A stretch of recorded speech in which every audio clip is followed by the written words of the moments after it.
Yeah. Oh, yes, that's working now. Okay, POI through chat or just raise your hand, please. Don't unmute because I'm easily distracted.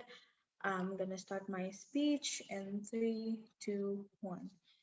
Glamorizing is something that looks like you encourage people to come out. It's something that you should strive for. It's something that's desirable, that it's a process that's beautiful, that is liberating, that it's something that's going to lift a lot of burden from your shoulders by uh, confessing to your peers, to your parents, to your school that you are a LGBTQIA person.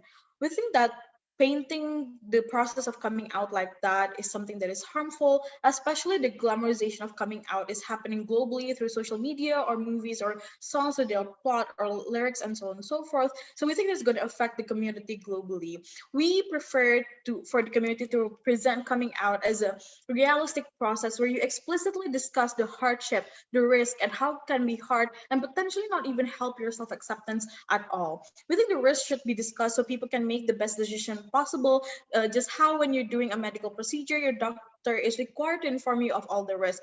So, therefore, you can make the best decision possible. Because we think that low risk of being an LGBTQIA person is something that's exclusive to only privileged places and not everyone get to enjoy.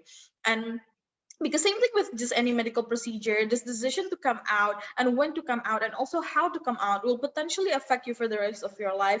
And if the trade-off that there are a lot of people are not willing to come out, it's something that is okay because we think that coming out is everything.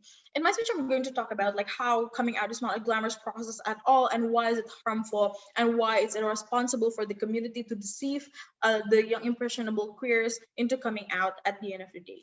First, let's talk about like why coming out is not a glamorous process at all. Because we think that it's a grueling process. It's a nerve-wracking process because you are going to be haunted by like a lot of irrational and both rational fears, because you are going to fear that you're not going to be accepted anymore, you're going to get kicked out by your parents, that your friends are going to leave you, that you're going to come across like a lot of assaults and so on and so forth. And um this grueling process is only going to be experienced by you the moment that you start the process within on itself. You're not going to be able to feel this or even comprehend the scale of the gruesomeness of the coming out process until you are actually doing it. And then you also have to prep for a lot of things, like for a lot of worst case scenarios they have to prep like for alternative of income just to ensure that you can get out from your potentially toxic household and so on and so forth. So it's not something that is beautiful and fine and dandy at all. Um and then also like the reasoning why it's not as glamorous as it is painted to be is because oftentimes coming out does not help at all at the end of the day, because a lot of people that has come out, let's say as a gay person, still struggles with a lot of internalized homophobia, still struggles with a lot like of misogyny and so on and so forth, because they did not have the chance to actually accept themselves first. Because when you are hinging your entire self-acceptance based on how people will perceive you and based on people based on how people would accept you at the end of the day, it's not going to be sustainable at all at the end of the day. Now let's talk about why this is a process. Glamorizing this is something that is actually harmful. First, it's exposed you to like a lot of potential of physical harm, especially when the glamorizing of coming out influences a lot of young impressionable queers the most like panels.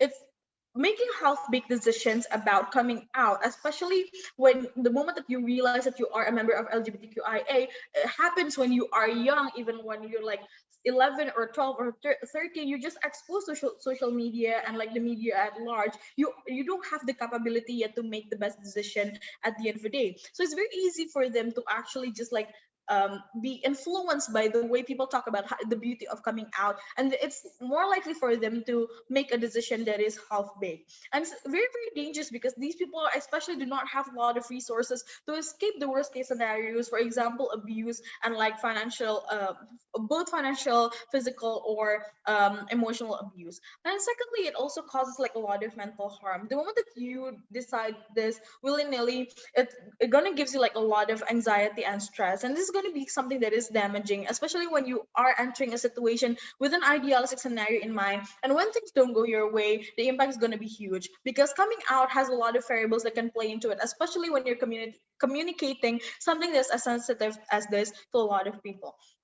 Secondly, we think that it hampers the process of coming in or process of self-acceptance, because your energy is going to be focused on just like preparing for your coming out. And we think that the concept of coming in or just like accepting who you are is a much more difficult process, because it requires to accept fully yourself and then make peace with you being an LGBTQIA person and other facets of your identity, for perhaps like political identity or something else. This requires a massive energy, and people tend to shy away from this because this is much more painful. Because when you come out without coming in, when you already come out without coming in, because it's considered is just going to solve everything, it's going to solve a lot of your problem, it's going to do you a lot of damages. Because when you do this, you're going to realize one day it's not going to solve your problem, because realistically you cannot make everyone accept who you are. So the most important thing is to make yourself accept who you are first, and then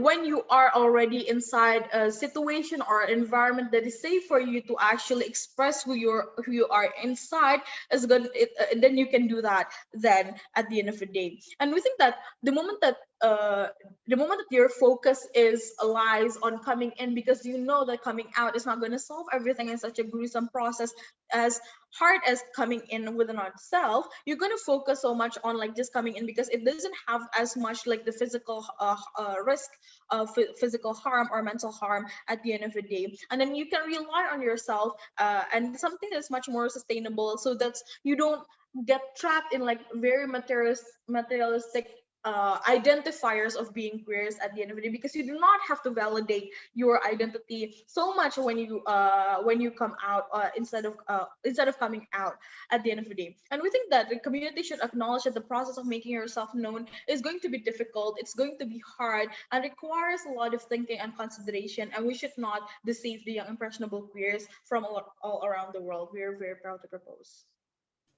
All right, I'd like to thank the speaker. Sam, I think you came in and derived. Did you catch most of that speech?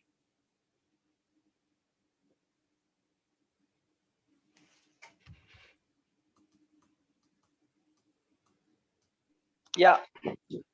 Okay, just wanted to check on that. All right, I'd like to now call upon the leader of the opposition. Cool, thanks. Am I audible? I'll take POIs in the chat exclusively, and please put your team code, because I prefer to take POIs from closing, but please make sure you put your team code there. Okay, starting my speech in 3, 2, 1. I'm going to do some extraneous points to rebuttal and then go into my main point specifically about how it affects the individual. I think I want to make something very, very clear, panel. Check your flow. For opening government to be able to access any of their impacts, you have to prove why comparatively coming out increases to such a large extent that people who do not want to come out specifically come out. As they gave no mechanistic analysis as to why this specifically happens, they cannot reach any of their impacts, and they need to clarify how this specifically is happening within the DPM. But I want to make one thing very clear from the Prime Minister's speech. The motion doesn't necessarily change people's feelings towards you, i.e. that there are ingrained societal structures and societal perceptions specifically about LGBT people. Therefore, coming out later specifically does not mean that people around you will specifically accept you more, and if that is the case, no analysis to prove why that is the case. So all this analysis saying, oh, come out when you're specifically ready, we can probably access that on our side anyway, and I'll prove why that is the case, and it's probably symmetrical.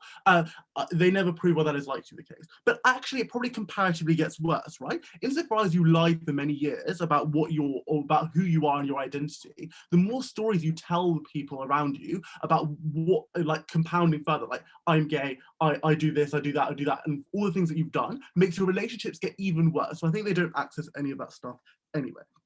Okay, I think that they say, the counterfactual is a realistic process and things like that. I'll prove why on our side of the house that is still happening and why that happens to a better extent. First of all, clarification before the debate goes any further. In areas where it's illegal to be LGBT, it is by definition illegal to glamorize this thing in the first place. So this debate is not about Saudi Arabia or any country specifically where it's illegal to be LGBT, because its motions, mechanisms would not work in these countries. So this is probably going to be Western liberal democracies where this debate is going to take place. With that, going into my first point, why specifically is this going to be a free choice where we are enabling the actual person to come out? A couple of things under this. First of all, why will they not come out with it without this de-glamorization? Second of all, why this narrative specifically solves it? And third of all, why this enabling will still, even with this enabling, you can still make other considerations, making sure that it's an enabling and free choice. First of all, why will you specifically not come out? Usually, there are, first of all, irrational reasons why you will not come out. A, you do not know specifically how, i.e. this glamorization that you get, i.e. through like social media exposure, through celebrities coming out and things like that, are necessary and coming out stories for you to understand how to do that. In are a younger person, you have a large information asymmetry specifically, where you are exposed to like heteronormative gazes and heteronormative societies, where you're forced to be performative in a heteronormative way. You do not understand specifically how to act queer because you are specifically moved away from the processes for you to find out how to actually do that in the first place. Meaning that the ability for you to gain this exposure and glamorization specifically means that it's more visible in the public eye on the comparative, which means you're more likely specifically people who most need it and most do not have the ability to do this, i.e. conservative like areas in liberal democracies are more specifically able to do this. Second reason, people are very short-termist. They keep putting it off because of complications specifically, which then compound into a vicious cycle, i.e. I keep telling myself, I'll tell my parents every year that I'm gay, but I don't specifically do that. And then it compounds and get worse because then I have to tell them, oh, I wear nail polish. Oh, I've had sex with a man. Oh, I frequent gay clubs all the time. But I don't do that because I have to tell them all four of those things, but then it gets into a vicious cycle where I just don't do it because I keep doing other things. Which means that insofar as you don't have the ability for you to access glamorization to do so, you don't know then how specifically that happens. Vicious cycle, which means you just don't end up doing it, or comparatively it comes out too late. Note the extraneous rebuttal as said to opening government. Okay, and then second of all, there is a lack of competing narratives, right? Insofar as the queer community and specifically coming out stories are specifically the only narrative that will be able to help you coming out, because it's very context specific. There is nothing, and I would like to hear a POI later from government if they have one, what other competing narratives would be able to take this place for you to facilitate that process? Because this is a unique specific glamorization that you cannot access anywhere else. So I would like to know from the DPM specifically where you'll be able to find that solidarity in the first place. Okay, why does the narrative then specifically solve it? I think first of all, I've already flagged coming out stories in general, right? And I think B, it creates the right time for you to specifically do so, because you still have things like International Coming Out Day, which gives you a leverage specifically to be able to do this thing. Second of all, celebrities who are appropriate or specifically are like valorized and glamorized and like glorified by the press and glorified by heteronormative society to be people who are very influential in society, who come out specifically, give you more leverage for you to be more legitimate in you specifically doing so. But third of all, specifically, LGBT people can highlight it as a triumph against struggle, i.e. they can glamorize it to such an extent to which you show that you are facing demons and things like that, which means you are glorified and like made it positive that you've actually come out rather than there being no fuss made over you, which means it's not even seen as something that is so important and so pivotal, which means the initial barrier to entry specifically gets even higher because you get less support and charity work from that in general. And I think Hadar will specifically go more into this. But third of all, why does even enabling not mean that you force people to come out, and why there's still other considerations, i.e. why is it still a rational choice on us of the House? Four mechanisms for this. First of all, counter-narratives still exist. Open in government assume that this is a vacuumous debate where getting rid of this means that you do get rid of all rational thought processes. I don't think that's how the human brain works. I don't think that's how society works. I don't think that's how narrative debates specifically work in general, right? Because insofar as other things exist and you make decision-making calculi specifically on what is good for your context specific, before 6, I'll take CG. What happens after you come out, after the glamorization that you are initially acquired from the celebrities does not impact positively your life? Yeah, okay. So I think that my third clash point specifically is going to solve that concern. I think I've already said just now that counter-narratives specifically exist, i.e. that every situation that you are in is context specific, right? Glamorization in certain countries is reflective of who does the glamorization in the first place. The good thing about the LGBT community in most countries is that they are very context specific in the charity work and the things that they specifically do, right? Insofar as in the USA, the glamorization is going to be different from the UK or Poland or things like that specifically. you'll be able to specifically see the context of the success which is taking place, right? Insofar as then you'll make decision-making calculi specifically based on the scenarios in which you are enveloped around, i.e. that you can still specifically look at the environment you're in, that is better. You still rationalize risks, right? If you've been in the closet for 16 years of your life, you're not just going to forget it all when you think that, I'm going to come out now, right? Because you still specifically make decisions and trade-offs specifically. The queer community always talks about when it's the right time to come out anyway. You'd lose all of that stuff on your side of the house, which means on your side of the house, that will get even worse. You won't know when the right time is to come out because there's no story specifically telling you when that is. The trade-off is we accept that maybe some people will come out at the wrong time, but it's better than people coming out at the specifically, loads of people coming out at the time when it's not right for them. And for all those reasons, proud to oppose.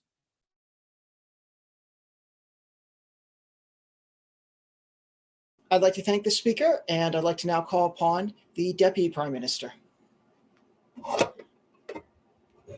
Hi, hello everyone. Very, very important disclaimer before I start my speech is that I am not a queer. My teammate is a queer. I am here to help out Upi to, swing the round. But no, this is not me making excuses. But I was just saying that I have lots of queer friends. I heard everything, but probably the reference I use is not a direct personal experience for me.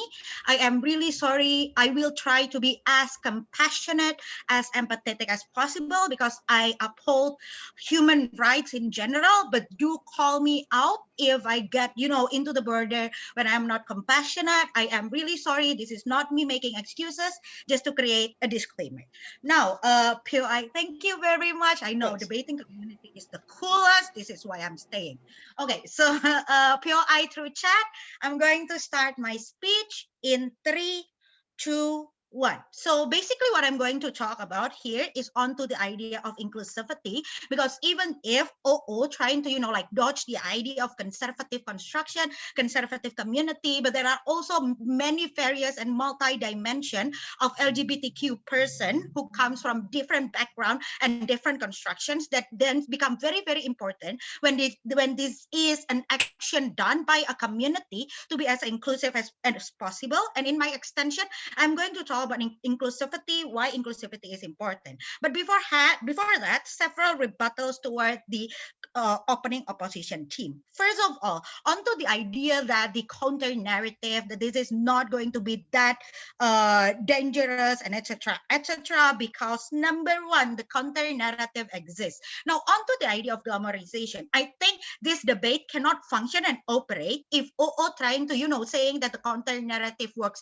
per se. Then it becomes unfair for the government team to say that, counter narrative exists and counter narrative is effective, and just by saying it is. Because onto the idea that glamorization exists, it means that the main spotlight is going to be onto the story that is being glamorized. What type of story that is being spotlighted in the glamorization of coming out? Two type of things. Number one, onto the positive spotlight. What type of positive spotlight? Onto the idea of celebrities, international coming out days. It's about like rainbows and etc.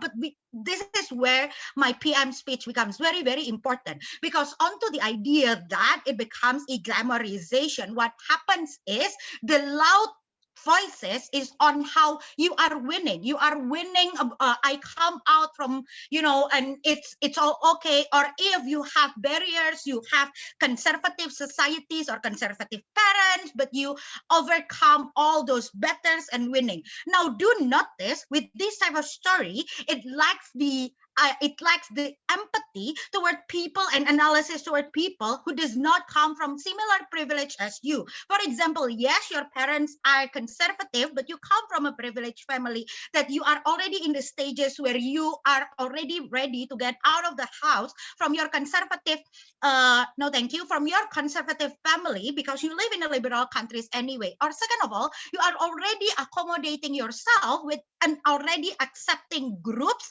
and accepting, like LGBTQIA community, but not necessarily that people will going to have that equal access, even if you are in a liberal democratic countries. But most importantly, we believe that this is a very important nuance and point come from my PM that is deliberately neglected by the opening oppositions onto the idea how this create a very, like raw or half-cooked rationality and rationalizations toward people trying to come out. How is that so? Because they are saying that, no, we are not talking about people who do not want to come out. Now, what is the guarantee when there is a spotlight that is, like international coming out day, celebrities, movie and whatnot discussing this, in which that we as a human being, we have this herd behavior. We are constantly in search of our identity and who we are going to associate it with. Sometimes you are not ready to be associated with that particular identity. Heck, I identity so much with Sam from Sex and the City, but I do not live in New York. I live in fucking Indonesia, and it's a lot of barriers. And I was not ready yet to live in a society who is not ready yet with the sexual liberations. This is something that is a painful process. No, thank you. Already being, I'm probably going to take closing though. This is type of a painful process, both taking a toll mentally and also physically, coming from the rejection and whatnot. The raw fair considerations come from within the society. Now, just to make it way more clear, what do we want? We do not want glamorizations. We want stories from different societies, different background. Even in the United States and also United Kingdom, not all areas are that liberal and not that democratic anyway. So we want like all type of stories. The narrative are equally being shared, but most importantly, there is no glorifications. Creating a reality. How did you start? What type of dilemma that you are facing? What type of preparations that you need to do, and etc. Why then this becomes important? My extensions. This becomes very, very important in order to create inclusivity. As an LGBTQIA plus community, there are certain prerequisites that becomes very, very important in order to be accommodated by the community. Two things. Number one, the inclusivity. Why then the inclusivity becomes very important? Because the existence of a community is to create a safe space and embracing all types of LGBTQIA plus member. How then it becomes important? Because it becomes important in order to add participations and also adding protections toward all LGBTQ person. This becomes very important when we become much more empathetic and accommodating toward different challenges facing by multi-dimension of societies. How is that so? Because LGBTQIA coming out issue, it's a global transboundary issue. Even if it happens in the United States or the United Kingdom, under the current digital age, the spotlight, the news, and also, like the coverage will go all over the places internationally. And LGBTQIA community cannot just, release their hand and saying that, no, we are an organization in a democratic countries, we are liberals, the society are not like that. But when the coverage and issue are transboundary, you cannot just ignore and neglect the possible impact that happen in the future. But most importantly, because this is an intersectional issue, an LGBTQ person coming out does not only come from one particular context, it comes from a very various context. It either be they come from a conservative parents or conservative societal constructions, but most importantly, they are coming from such a patriarchal society. I think onto the understanding and process of coming in should be more prioritized rather than glamorizing this coming out issue. But why then this conservative and or living under conservative construction LGBT becomes very important? Two reasons. Number one, because they are the most vulnerable part of the community, the people who are already ready to come out, they are already have undergone the full process of coming in, more understanding and has preparation, are the less vulnerable people that do not really necessarily need this glamorization. They are going to come out anyway, anyhow. Why then this glamorization becomes so urgent? But most importantly, number two, we believe that this is the most urgent people to be included because they are not yet within the LGBTQIA community. They do not want to risk their current situation and their current context because they have a lot to lose. That's why vote for OG. Thank you very much.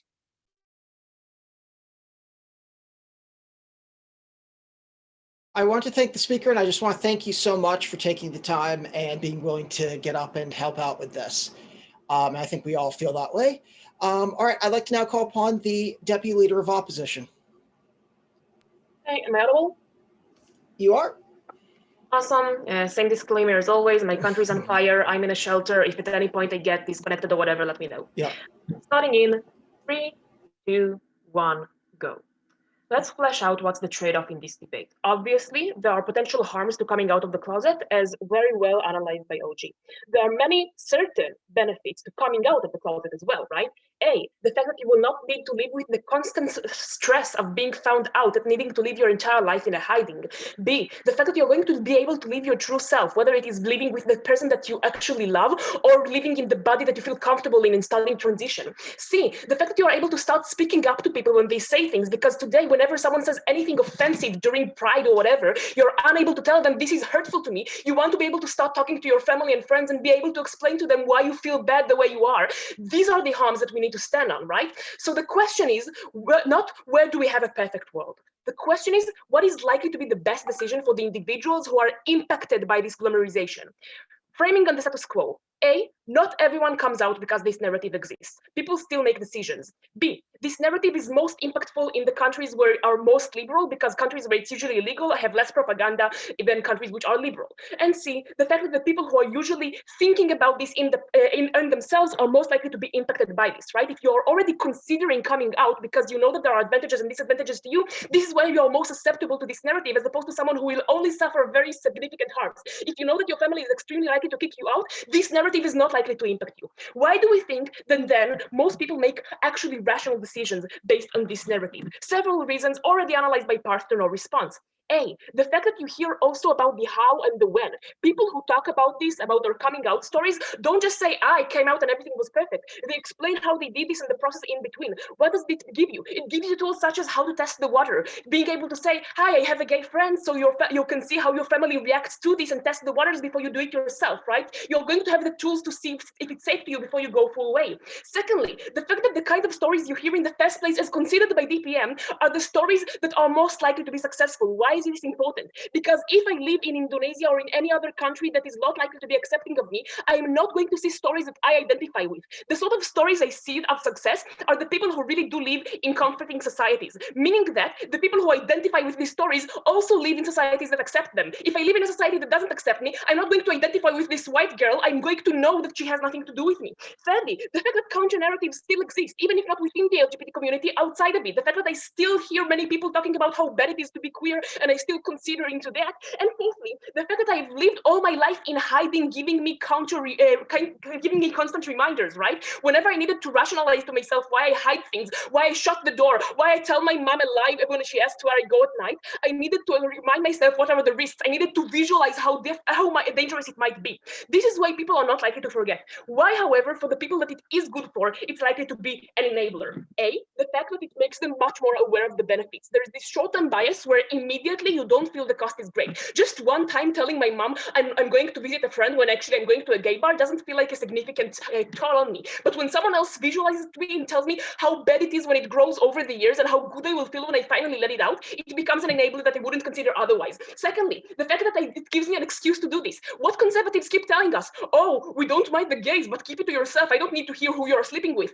I am frightened that if I talk to my mom about being gay, what she will hear is I like eating pussy, right? I feel like there's no way of this coming out good because I feel like there's no excuse to bring it up. But when a celebrity does it, or when there's an international coming out day, I get an excuse to do this without becoming a weirdo. It gives me a better enabler to do this, an excuse to do it myself. Thirdly, the fact that it gives me also like more of the like the ability and knowing how to do this when people tell me how their experiences and what they did to help them make it come across in the good manner, telling me how to do this, how to bring about my story, how to time this. All of this helps me. Why is this crucial? A, because we want people to make rational decisions. The point is on the counterfactual, people overly err on the side of caution. People make decisions that are bad for them because they only think of the risks and don't get the narrative of thinking of the benefits. Two, because we think that on the way, most families are likely to actually accept you, right? We think that people might think of their families as more bigoted than they are because most families are more bigoted before a child of them comes out of the closet, right? You hear how they talk about gays outside. You don't hear how they would talk about you when you do come out, and they are likely to love you. They are likely to have confirmation bias in your favor to actually hear your story. They are not likely to shun you away in the vast majority of cases. But lastly, let's also talk about the benefits for the community as a whole. Before that, I'd really like to hear if closing has an extension. Yeah, Closing so does not- coming out is an initial one process that you in your life. You have to constantly re-come out to many different people who are around you. The first one that is glamorized is probably not going to be the most important one. Okay, A, I'm not seeing why it's mutually exclusive. You still need to do the first step before you do the next steps. B, I don't see why it's mutually exclusive. We probably still also talk about the rest of the process under the status quo. And C, like, I don't know, the fact that there are other important steps doesn't mean that we don't need to talk about this important step. Take a POI from me when you actually analyze the extension, because I don't get it. One last thing to note here, and this is also important, just in terms of weighing. Many of these cases are extremely likely to be found out, okay? If you are the kind of person who already considers coming out, who already tests the water, who already is impacted by this narrative, you're also the kind of person who is more likely to be found out, because you probably already edged a bit and went out and went to a gay club and kissed a guy. You're probably the sort of people who might have witnesses to look for you. You're probably the sort of people who already lied to your parents or family and they start feeling suspicious. This is important because if it is found out in many cases when you don't control it, it's much worse. It's not in the time that you want it, it's not in the manner that you want to explain it, and it's done after a mess, years building up on lies, making the relationship much worse. So on those scenarios, we definitely win as well. Let's talk about societal benefits. As I explained, it is much more likely for people to become less bigoted when they hear about someone close to them coming out. When it's someone foreign, even a celebrity, they only hear about their gayness, they don't hear about the rest of the context of their life. So it's much more likely for stereotypes to impact, right? If the only thing you know about someone is them being gay, like what you see in Pride, you're likely to be stereotypical. But if you've known someone for 20 years and then they tell you, you're more likely to be open-minded because you don't have stereotypes about them, you already know them, and you have confirmation bias to love them as well. So we think these are most beneficial. Why is this crucial? Because we think that these help also the people who don't come out of the closet on both sides of the debate, right? The people who are absolutely most vulnerable in this debate, the people who really face significant risks and won't come out of the closet despite of the narrative, are the people who benefit from those of us who do, right? The people who benefit from those of us who don't get so severely harmed by this, actually coming out and giving them an ally, someone they know they can trust and talk to because they know that they can ask them for advice because they are one of them, someone that they can see the society becoming more generous towards them because of them coming out. This actually helps the people who are most suffering from what government describes, because we take the people who are more privileged and are able to come out of the closet and make them have a good impact on society for all of us. Beg you to oppose. I'd like to thank the speaker, and I'd like to now call upon the member of government. Thank you. Just checking if I'm audible. Yep. Cool. So starting in 3, 2, 1. Panel, OO already admitted that this debate is not about the numbers game. This is not about how many people will come out. They themselves said that people generally do tend to err on the side of caution, that basically you have those bad initial expectations that are likely to pull you out from the circumstances in which coming out is not safe. Third of all, that the families or the talks that you have with them when you come out, because of the emotionality of this process, is probably gonna safeguard us from assumption of, yeah, if I'm gay, I like to eat dicks, because probably you will have those talks that are quite emotional with your family, which means that this debate is not about necessarily how many people will come out, but what will be the expectation towards you and about the coming out process that you have when you come out and what will happen next. And this is necessarily the crux of our extension, that the process of coming out is never a singular point in your life. It is constantly re-coming out to the different people in your life, to the different surroundings, to your workspace, to your friends, to your families, and things like that. What we need to safeguard you for is for expectations towards you have towards this coming out process, and how realistically you're gonna assume that this is something that is great. let's talk about glamorization and how it looks like. We are talking about also the movies that are talking about that this is sort of your pivotal point in your life, that basically this is your coming of age moment in which everything drastic happens. You are not the old person. Everything is new, everything is changed. You are completely sort of out, to some extent, disregarding the past experiences you have towards building up this new person that you're gonna be. But look, for most of the people, this is not the case. For most of the people, coming out means basically not only being in pain, but basically nothing changing around you. You are not getting the superpowers. You are probably likely to struggle for a bit, but also it does not preclude that right now you will be come out towards everyone and everybody will accept you, or everybody will know that you're gay, right? Because you have to necessarily do those coming outs. So what matter is, what is most important is how you construct the identity and the expectations towards the future. We do believe that at the point at which you are glamorizing this moment and seeing it as pivotal, you are setting yourselves for a very high expectation of what kind of person you're gonna become, right? That you necessarily gonna get all of those things, know how to respond to homophobes, know how to deal with your feelings, or you will find that the lover and a person that you want to be with.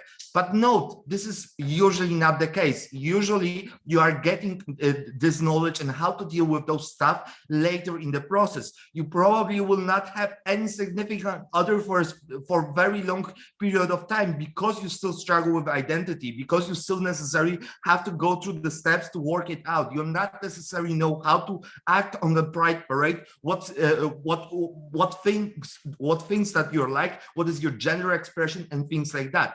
Those things need to be worked out. We do believe that the glamorization of the coming out process basically assumes and gives you this false hope that this is necessarily going to be a singular point, a point at which everything becomes clear, which is not the case.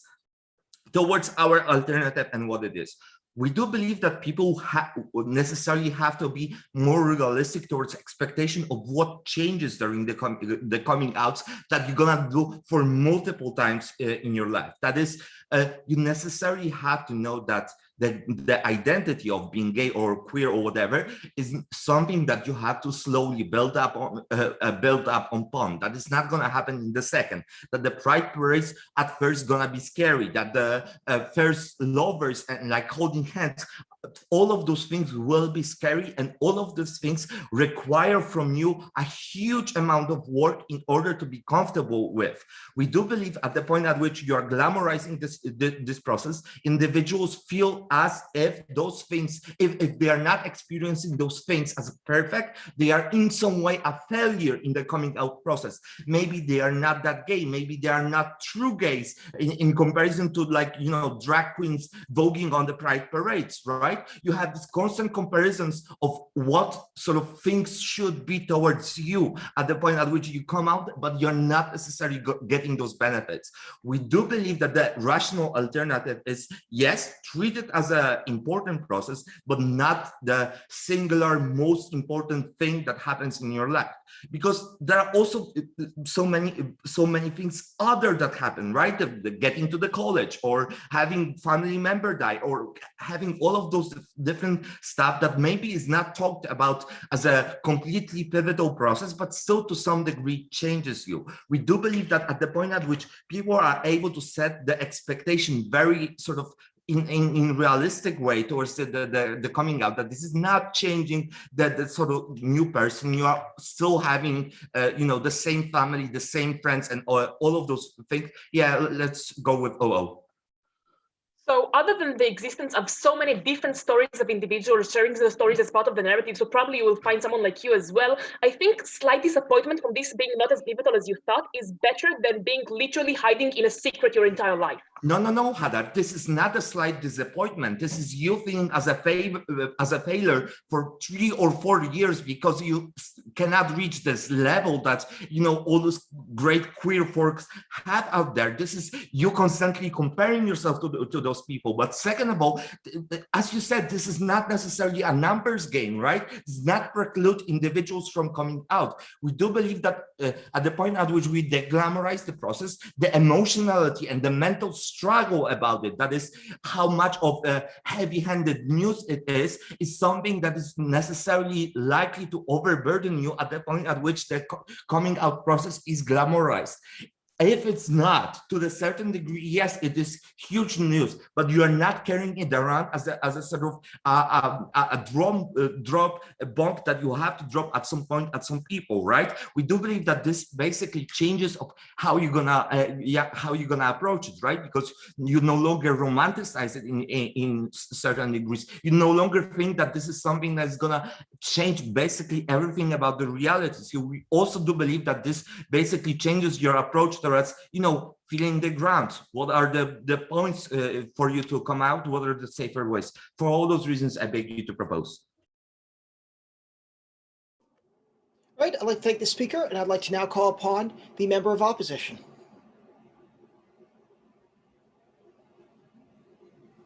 Hi, I just want to check first. Am I audible? Can everybody hear me all right? All right, perfect. Please put POIs in the chat. Should you have any, I'll do my absolute best to check the chat as regularly as I can. Okay, I'm going to begin my speech in 3, 2, 1. All right, firstly, right off the bat, I think I'm going to try and clarify what it is us on closing opposition mean exactly by glorification. I think that what OG tries to portray, where it's sort of this is I think they say it's beautiful, fine, and dandy, is sort of not necessarily what we're going to propose on side opposition. I think what we can say is that even if we portray it as a nerve-wracking but ultimately fulfilling process, that is something that we can necessarily say, right? When it's something that's yes, we're willing to recognize that is likely to be stressful, but we're willing to say that oh, in the end, it's probably going to be for the best. I think those are the type of narratives that we're most willing to support. I think we're also willing to agree with opening opposition that this narrative will likely encourage people to come out that may not otherwise engage in that particular action. We're willing to say that this is going to encourage people to engage in this action that may not otherwise do so. I think where we radically diverge from OO, though, is in the characterization of where it is exactly that this debate takes place. I think, for example, OO gives an extremely excellent and nuanced case about why this is important for kids, especially queer children in the global north. But I think when the DLO says that if I'm likely to be kicked out of my family, this motion doesn't apply to me, that's simply not the case. I think what is most likely the case is that in a lot of scenarios, what ends up happening in the global south is that the notion of quote unquote being kicked out by your family for being gay is somewhat of an inevitability. There are a lot of mechanisms that make it so it's likely that you will face these consequences no matter what. And it is therefore necessary that you have this notion in order to best prepare yourself and get the resources necessary through which you could insulate yourselves from the worst of these consequences, right? We think it is precisely these various people, because they're the most likely to be subjected to the most adverse consequences of coming out, that this motion applies to in the greatest extent, right? So I think that is where we extend over our front half, because we actually correctly identify where it is that these motion takes place, right? I think that when we look at what specifically we're talking about, we think we can look at someone like Sufi Malik, right? Who is a Instagram influencer in Pakistan. Essentially her narrative, and she's very famous on Instagram now, essentially her narrative was one in which she sort of documented on social media the process of coming out. She documented the fact that her family disowned her, that she had to go out on her own, but that she was able to find her girlfriend. And then in the end, she's now living a much more happy life, right? We think that is exactly the type of narrative that we're willing to support on CO, because it shows people in the global south that yes, this is likely to be an extremely difficult process for you. This is likely to be extremely painful, but there is a light at the end of the tunnel. Note the comparative here, right? That there are a lot of mechanisms that are already in place that make so that this is likely somewhat of an inevitability, right? I think, for example, firstly, you come from a context like my partner and I, where you have a cultural context where you have a relatively insular family, a lot of times it's extremely difficult to conceal your identity for such a long period of time. For example, your network of family or network of friends, if they catch onto this, are likely to report that to your family. So at some point you will be outed, right? We think that if you're unable to prepare yourself for this moment, that is absolutely the worst case scenario, because that is when you get kicked on the street with absolutely no support networks through which you can survive, right? We think secondarily, there's likely some degree of inevitability in terms of for example, if if your parents decide to arrange a marriage for you, or they begin to eventually pressure you to go into marriage, right? This is when there's a turning point where you can say, either I have to or I can't, right? And we think that like ultimately it is necessary that you have this type of narrative in order to correct that calculus, right? I think OO is correct in pointing out the fact that the calculus right now is one that is very difficult, right? It's one wherein fear often leads to avoidance, and avoidance is bad because it forces people to not engage with the possibilities and the realities that are going to come out, right? What we identify uniquely on CEO though, is that those realities are necessarily worse than the global south. And that is why it is necessary to have this as a preparatory mechanism, right? We think that in addition, there is always the possibility of opting out. But what we say on CEO is that this is like the absolute worst case scenario, right? We think that like when it comes down to it, when you come down to the idea of like, either I'm going to pretend for the rest of my life that I'm straight to live with my family because there are so many like awful consequences. Like if you genuinely think you will, for example, like suffer like material, like they might like physically harm you if you were to come out. Like you can definitely make the choice to not come out. But like that is absolutely the worst case scenario, because then your two options there are either you are miserable for the rest of your life because you can never be yourself, or you prepare yourself in some way and take a risk, right? We say that like necessarily this is like the worst case scenario, but that it is still better that you have some ability to prepare yourself for this scenario, right? Sure, I'll take the POI from OG. Does that mean that within your team, you believe that without the glamorization, there is no coverage? How do you identify individual who has a process of self-actualization and preparation, even without glamorization? Okay, thank you. So I think that what we on CEO are willing to identify is that particularly in these particular contexts in the global south, there is little to no visibility in terms of what coming out looks like, right? We say that like people like Sufi Malik are an emergent process, right? They're an emergent phenomenon. There's relatively few people like this. And because of that, there's a great need in order to begin the conversation on what it means, right? We think that in status quo, as I mentioned before, what happens a lot of times is that people just avoid the idea, right? If you're a queer person in this context, you kind of know that it's coming, but you have no idea what that's going to look like. You believe that eventually it's going to happen. And when it does happen, you're completely unprepared for when it does. That is when you face the worst of these consequences. We think that, for example, when you glamorize and you have something like the National Day of Coming Out, you're able to create better support networks. Like, for example, at the point at which you have a National Day of Coming Out, you're able to, like, I don't know, prepare mutual aid funds for people that eventually have to go into this scenario. You're able to think, okay, this is going to happen at some point and I can save up money in order to prepare for when I have to do this. I think secondarily, you can also mentally prepare yourself, right? Because it is much better, I think, for you to do this on your own terms than rather for this to be foisted upon you because you've been exposed by some very nosy auntie, for example, right? We think this is necessarily, again, not a great outcome and not a great outcome in either way, but it's one that is able to protect you in the best way scenario, right? Like in the end, it's not great. It's not roses. It's not fine and dandy. Either way, you're gonna have to deal with the family that doesn't like you, or you're going to have to be like homeless on the street. But we say it's necessarily better that if you are kicked out by your family, that you at least are prepared mentally and materially in some way to survive, right? We think that is the unique burden that we're willing to take as CO, right? So I think that like, in addition, a really important piece of framing that came out of OO that we're willing to sort of extend over is this idea that like oftentimes the narratives of white celebrities in the global north don't appeal to people in the global south, right? As I mentioned before, there are a lot of structural reasons for why this is. For example, if we look at someone like, I don't know, in the movie Love, Simon, like that simply doesn't reflect the lived realities of someone like me or Zuha, who are like, come from like Chinese and Pakistani families, right? Like that is not the life that we live. Like we are not going to go to high school and find like a very pretty Keenan Lonsdale to fall in love with and just like live the best of our lives, right? We think what is more likely to represent us is stories like Sufi Malik's, stories that are about pain, stories that are about shared trauma, stories that begin the conversation of what it is to live as a queer person in these contexts that we are born into, that we did not choose, but we inevitably have to deal with at some point in our lives, right? And we say that it is our ability to actually address this in a meaningful way, to begin the conversation, a conversation that has not been able to be had up until this point, that it is why it's so important to glamorize this, right? Because right now, there are so many forces that make it so difficult to have this conversation. There's cultural forces, familial forces, historical forces. So some pushback in this direction is absolutely necessary and to protect these most vulnerable actors and that are most subject to these most adverse outcomes. Thank you so much. I'd like to thank the speaker. I'm just going to briefly run and get a coat because I'm cold.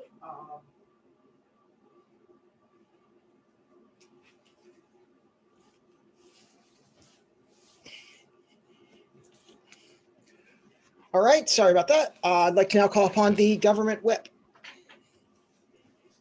Okay, just doing a mic check. Can you hear me? Cool. Okay, just give me a second. Amazing.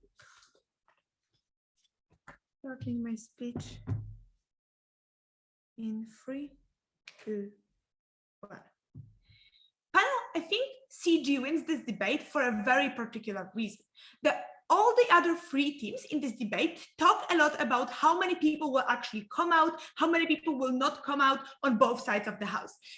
We agree that this impacts certain amount of people to some extent on both sides of the house. So probably glamorization means that a little bit more people will be able to come out. We agree with OO and CO on this, and lack of glamorization also means that probably people will have more realistic expectations, etc. However, note that what CG does in this debate is not affect this margin of people that may or may not come out on both sides of the house, but we are talking about your expectations towards yourself. We are talking about things that all LGBTQ+ people when coming out will experience. So the expectations that then they set up to themselves, and therefore how it looks like towards their expectations, right? So what CO says you in this debate is a little bit of rebuttal to CO, that they say that, listen, it's really good that people will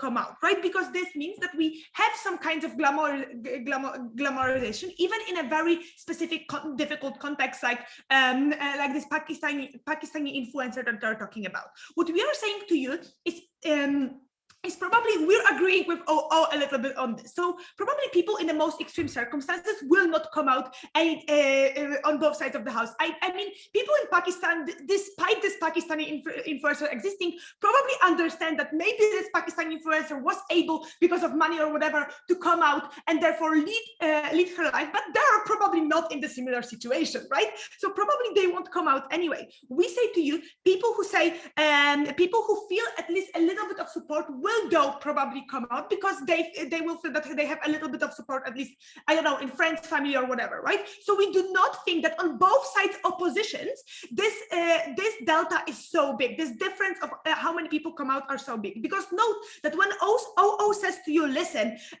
people also get this narrative that this coming out may not always end up great, right? This means that what they are saying, that also on our side of the house, we probably still get some kind of narrative, some kinds of people talking, glamorizing the coming out, right? So we do not believe that this is such a huge delta on both sides of the house. We say to you, what Matti says to you is extremely important in this debate. Matti says to you, listen, glamorization means that what the narrative that is being constructed around coming out is that it's a very pivotal moment for you. That for you as a queer person, this is a moment that defines who you are in the future. This is a moment at the point at which everything changes. The point at which the attitude of people towards you changes, the point at which your attitude towards the outside world changes, right? Because people before coming out, and know that OO is also talking about it, are not able to live their normal life, are not able to, like, I don't know, fully paint nails or whatever, and suddenly they are coming out and they're able to do those things because they said they're gay or trans or whatever. They're able to paint nails, they're able to deal with homophobia,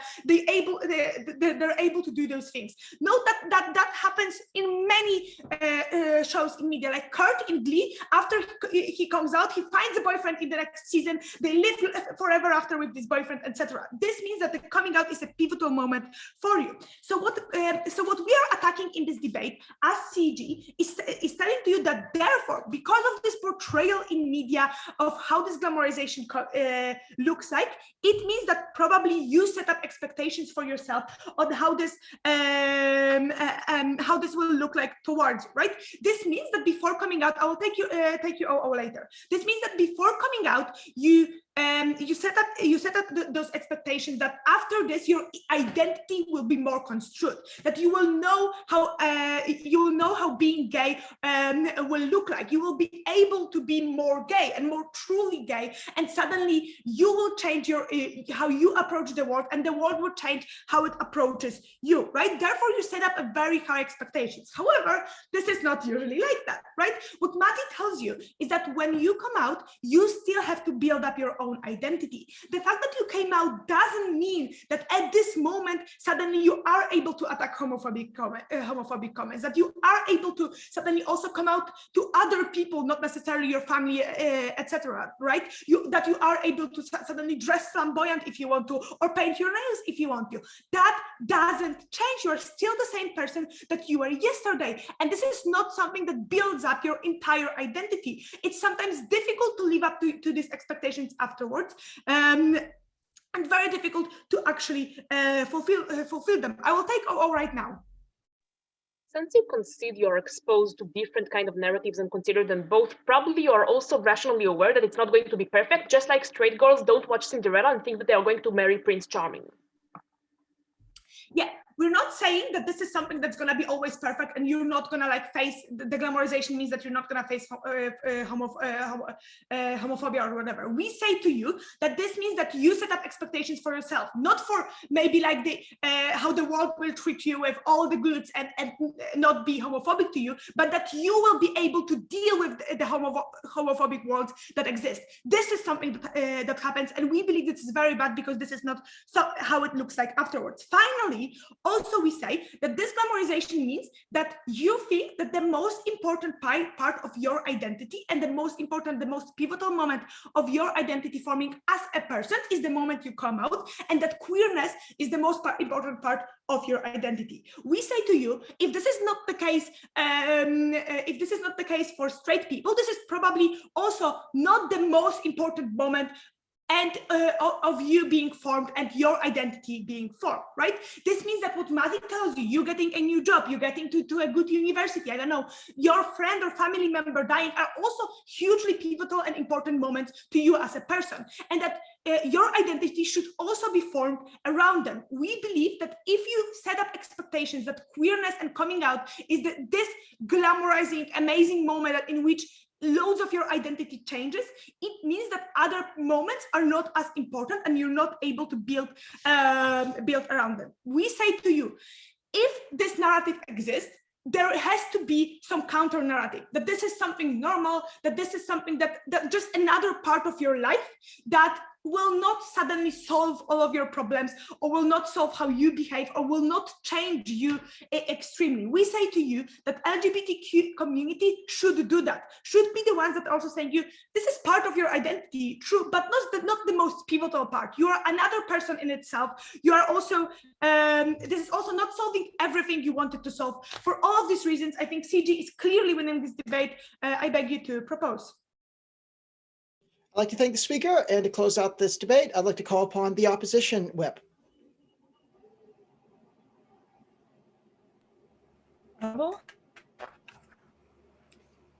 Yep. Okay, perfect. Video off because my internet sucks and I don't want to cut out. Okay, starting in 3, 2, 1. Why is the Global South in this debate? It's in this debate because we consume queer content the same way that everyone else does. Because we have access to Netflix. We're on Twitter, we're on Facebook, we're part of the discourses. Many more of us are gay now than we used to be. Not because we were never gay, but because we now know that it's a fucking thing that we can be. It's a fucking thing we don't have to be ashamed of. So we're definitely part of this debate. So I don't agree with OO that we're not. I don't agree with CG that we're not. I agree with OG when they say that we are.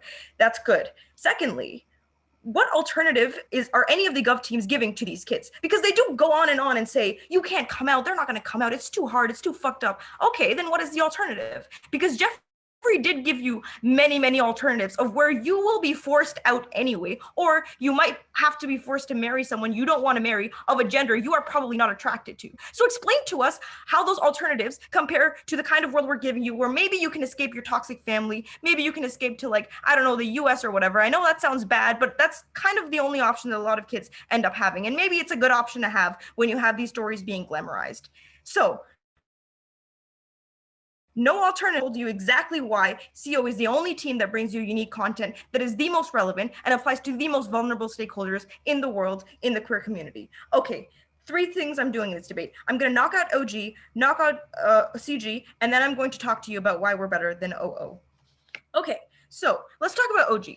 They say, 1, we need to discuss the hardships and risks because current stories about when it comes to glamorization don't discuss those. Okay, we don't want to get rid of glamorization. We want to redefine glamorization. That means that we're not going to say, here's some white kids coming out to their parents, it's all happy and dandy, like they pop some balloons, it's super cute. That's not what we're saying. We're saying we want more POC and inclusive voices that say, actually, we did have all of these problems. Actually, my parents were really, really shitty. But look what happened. I was able to escape. I found some kind of financial independence. I was able to find some kind of community that I found hope in. And look at me, I'm living my life on my own terms now. That's why what we mean when we say we want diversity with respect to the kind of glamorization that we see, as opposed to getting rid of glamorization on its own. You can still explain the risks while also glamorizing the process spiritually, in a sense. What does that mean? That means that we take the benefits and the OG wants to have, and we also get rid of the harms that they point to. That's why we win.